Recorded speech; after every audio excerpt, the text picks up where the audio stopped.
నమస్కారం అండి. ఈనాటి కమ్మని కథ పేరు నిశ్శబ్ద సహాయం.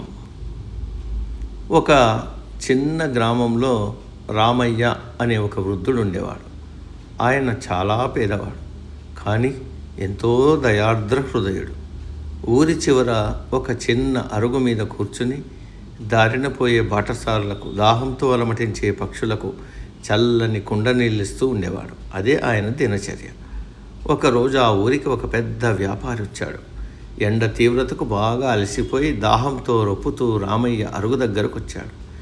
రామయ్య వెంటనే చిరునవ్వుతో ఎదురేగి ఆ వ్యాపారికి చల్లటి రాగి చెంబుతో నీళ్ళిచ్చి కాసేపు నీడన విశ్రాంతి తీసుకోమన్నాడు. ఆ నీళ్లు తాగి ప్రాణం లేచొచ్చినట్లయిన వ్యాపారి రామయ్య పేదరికాన్ని చూసి జాలిపడి, తాత, నువ్వు ఇంత మంచి పని చేస్తున్నావు కదా, నీ దగ్గర డబ్బులు లేవు, నీకు సహాయంగా కొంత ధనం ఇస్తాను, తీసుకో అంటూ తన సంచిలోంచి కొన్ని బంగారు నాణ్యాలు తీసి ఇవ్వబోయాడు. కానీ రామయ్య ఆ నాణ్యాలను నమ్రతతో తిరస్కరిస్తూ ఇలా అన్నాడు: నాయనా, దాహం వేసినప్పుడు నీరు ఇవ్వడం మనిషిగా నా బాధ్యత, దానికి వెలకట్టకూడదు.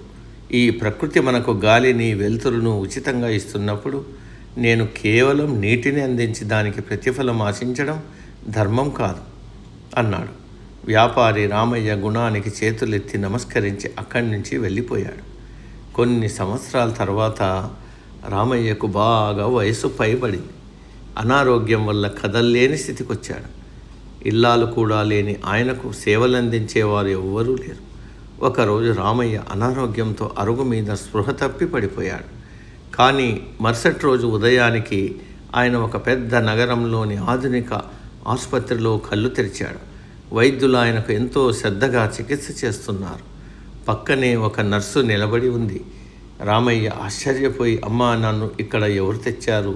నా దగ్గర వైద్యానికి ₹1 కూడా లేదన్నాడు కంగారుగా. అప్పుడు ఆ గదిలోకి ఒక యువకుడు వచ్చాడు. ఆ యువకుడు ఎవరో కాదు, కొన్నేళ్ల క్రితం రామయ్య దగ్గర నీళ్లు తాగిన అదే వ్యాపారి కొడుకు. ఆ యువకుడు రామయ్య చేతులు పట్టుకుని ఇలా అన్నాడు: తాత, మా నాన్నగారు చనిపోయే ముందు మీ గురించి నాకు చెప్పారు. ఆ ఊరి చివరన నిస్వార్థంగా నీరిచ్చే ఒక గొప్ప మహానుభావుడు ఉన్నాడు. ఆయన ఎప్పుడైనా కష్టాల్లో ఉంటే నువ్వు వెళ్ళి సహాయం చేయాలి అని నా దగ్గర మాట తీసుకున్నారు. నిన్న మా మనుషులు మీ పరిస్థితి చూసి నాకు సమాచారం అందించారు. వెంటనే మిమ్మల్ని ఇక్కడికి తీసుకొచ్చాం.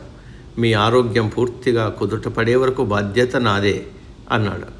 రామయ్య కళ్ళలో ఆనంద బాష్పాలు రాలాయి. తాను చేసిన చిన్న నిస్వార్థ సహాయం ఇన్నాళ్ల తరువాత తన ప్రాణాన్ని కాపాడుతుందని ఆయన ఊహించలేదు. ఈ కథలో నీతి, మనము చేసే నిస్వార్థమైన మంచి పని ఎన్నటికీ వృధా పోదు. ఏ రూపంలోనైనా సరే అది తిరిగి మనల్ని వెతుక్కుంటూ వస్తుంది. ఎదుటివారికి సహాయం చేసే గుణమే మనిషికి నిజమైన సంపద. సమాప్తం. సర్వే జన సుఖినో భవంతు.